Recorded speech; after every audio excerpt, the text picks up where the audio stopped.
Good morning, year six. I hope you're well and looking forward to today's sessions relating to algebra.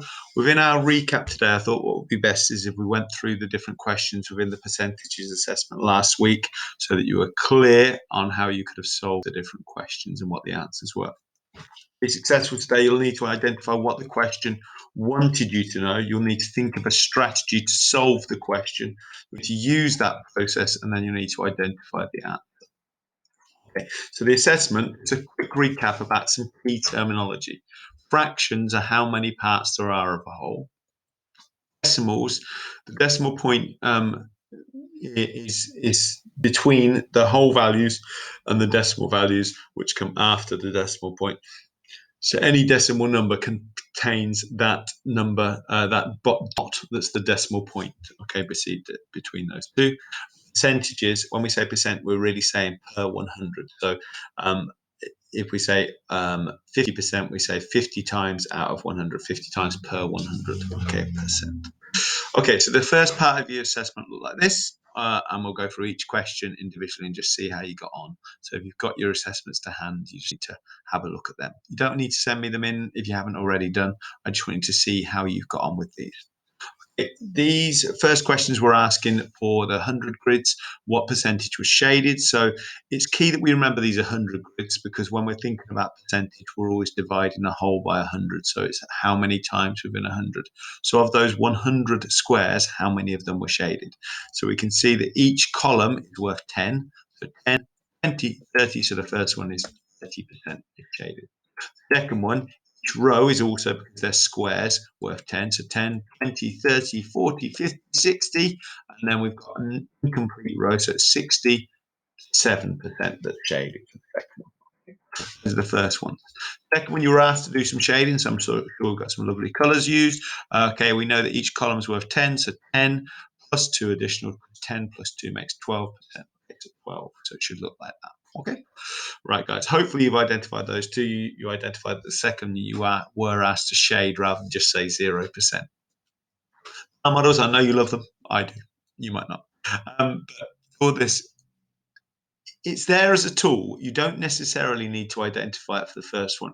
First one's asking you to identify what 50% of 120 kilos is. Now, I've got the answer quickly because actually, you know, just as a fact rather than as a worked out piece of knowledge, that 50% is the equivalent of a half.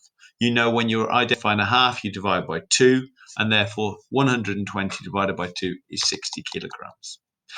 If you know that, you're probably on the track to getting the second one. You might, though, have used the number bar, the bar model here, because you might have identified that 120 kilograms is split between 50% and 50%, and that 50% is then split into two 25%. If you got a bit confused, that might be where you needed to use it. Okay, and once you spot that, you can identify that 60 kilograms is 50%, and therefore half of 50%, so half of 60 kilograms is 30 kilos. Okay.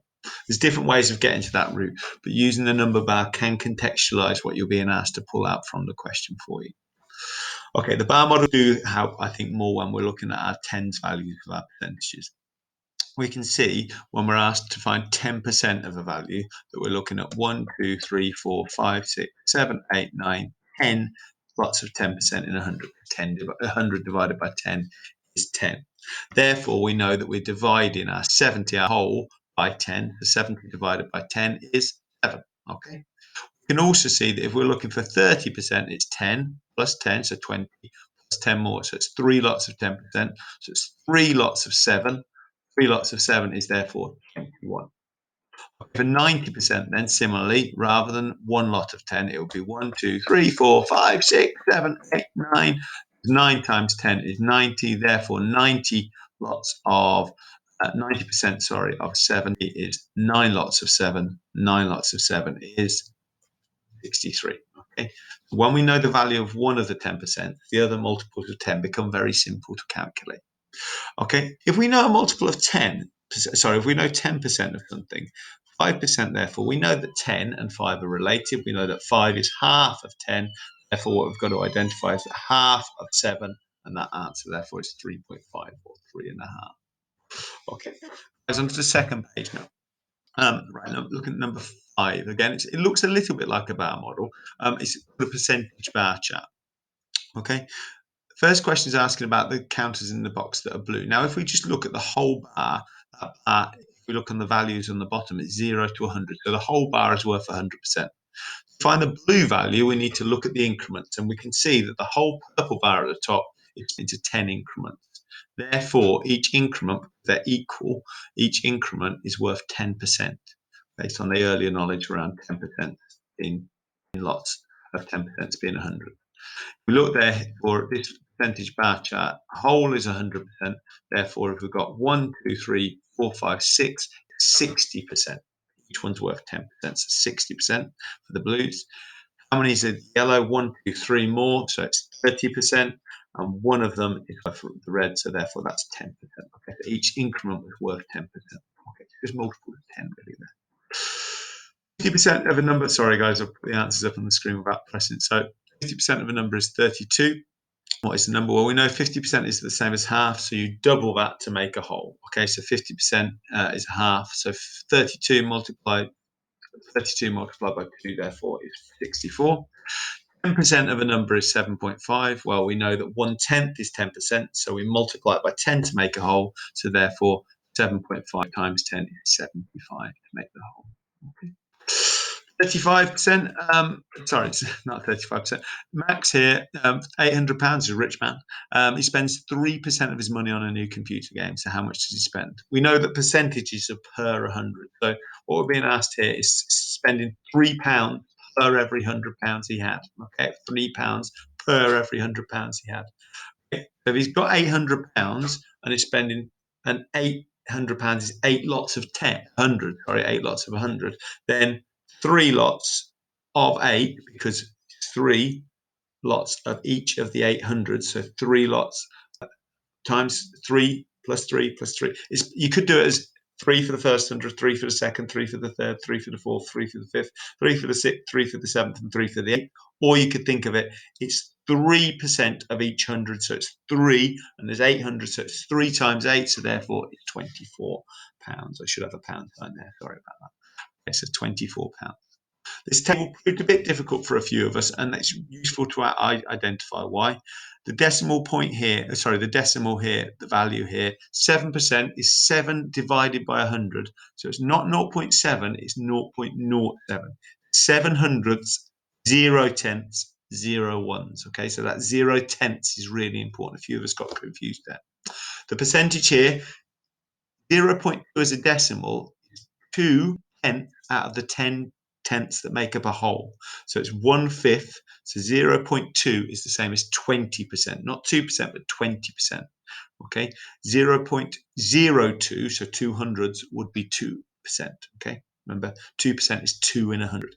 20% is 20 in 100. 2 tens in 100. Okay, 57%.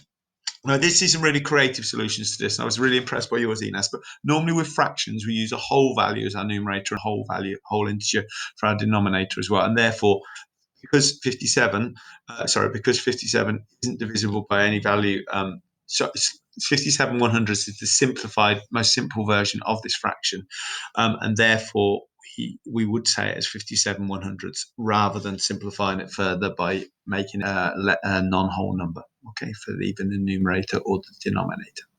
Right, guys, well done for working through those.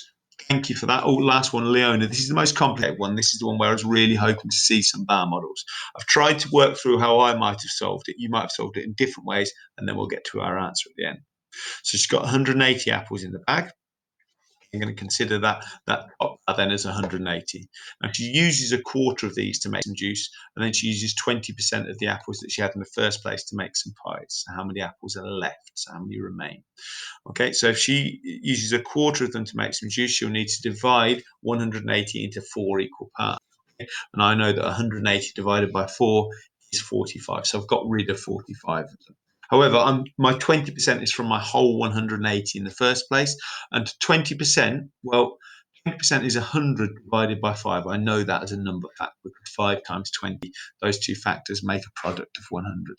Therefore, 180 divided by 5 is the same as 20% of 180.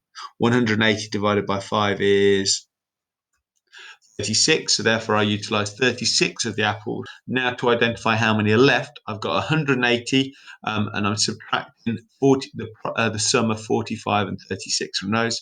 45 and 36, the sum is 81. I should say 180, sorry, subtract 81. 180 subtract 81 is 99. I'm sorry, that number sentence is slightly incorrect. It's at the end. Guys. So it's 99. Okay. Right, guys. Answer sheets that are coming out to you today are those on Algebra 1 and 2 step problems. I'm sorry that it sounds like some of the question sheets didn't come to you until yesterday, until Monday. So sorry about that. Hopefully you got on all right with those. Looking forward to seeing you and your answers soon. Thank you very much. See you soon.